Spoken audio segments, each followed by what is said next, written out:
pressure the safe lane farming. Yeah, I thought they were gonna do that too, but in Game 3 vs VP they did the opposite. Enchantress just farmed. He had 16 CS. It was farmed. Beastmaster had no help in the off lane. They did. I thought they were like, oh, they could just pressure the Sven because the win condition for VP is the fat Sven, but they didn't pressure Sven at all. Mind control was jungling. Yeah, he got a fast Necro Book 3 and stuff, but he didn't really pressure her.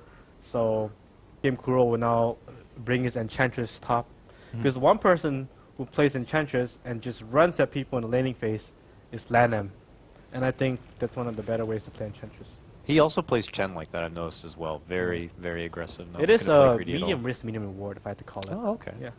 Because if the ganks don't pay off, suddenly you have a level 4 Enchantress, the 8-minute game, and you're like, what am I doing in this game? I'm just dead. So, but if it works, just pays off, you win the lanes for your team, you snowball, you win the game. Stay green. Stay green. Let's go. You did those America. chants. You did those chants. You're on this team. Let's go, America. What was your chant when you were doing those with complexity? Do you remember? You're like, let's go, 1, 2, 3, let's go, something like that, if I remember properly. Did it Not work? America. As in, did you feel like Yeah, you got pumped into the game? Everyone got more focused, and it was a chant, and it was like the whole hive mind thing. Like like the whole team is on the same path. You're one team. Yeah. We know what. Like I always say that because I told Melons to like before the draft ends, I want to like have a game plan, and he will explain the game plan, and then after we explain the game plan, we all huddle together. And then we do this whole really relentless. So he's like, how do you, I get to learn again. Yeah, look at him. He's like, Faceless Void. I have to play this hero. Spells? He's reading the spell. Do I have the cosmetics appropriate for this? What is choosing cosmetics? No, he's actually hovering over a spell. He's learning right how to now. play the hero. He knows what to do. Oh, he's reading the lore. 10 seconds remaining. No, he's like looking like at he's thinking to himself like, this hero's 1 and 9, guys. I can mess up, guys. Channel Kuro, why did you That's actually kind of cool because like sometimes like you know the hero like exactly what you got to do, but maybe you don't know like the exact second cooldown on one of the spell sphere for that like reliable. Or it's not even like always the uptime on it's so low that I think they're more likely to go for something just like a standard kind of 5-position support or hero like the Tusk, which was banned for Jerax. So like Disruptor, Rubik. I'll guess Pugna. You'll guess Pugna? Just random guess. It's Pugna. Pugna. I've seen a Pugna before. I mean, Boba likes that it hero. almost worked. Winter Wyvern, I reckon. Wyvern? Boba likes Pugna.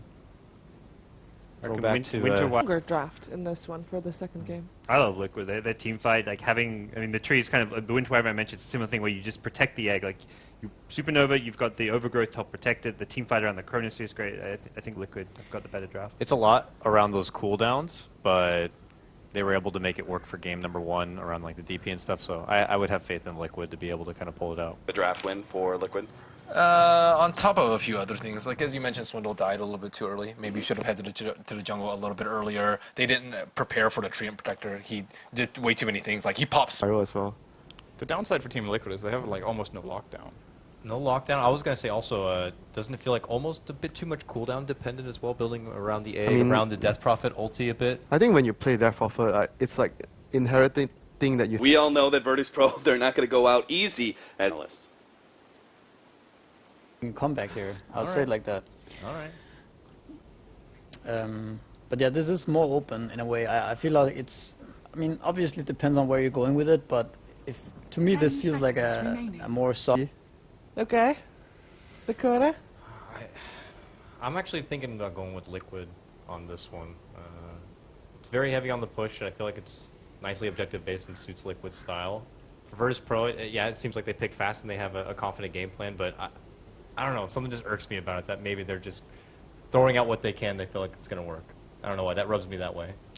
I like VP a lot this time. I think for Liquid, very much right now depends on mind control. The Chronosphere is like their only catch and setup, and it's not that reliable. I guess technically it could teleport spread. Of going into that winter matchup but then losing it, you immediately have to play a game afterwards, while Liquid actually had a time to sit back and watch the games and figure out a strategy against VP. Yeah, they got time to just like chill, figure out what they wanted to do.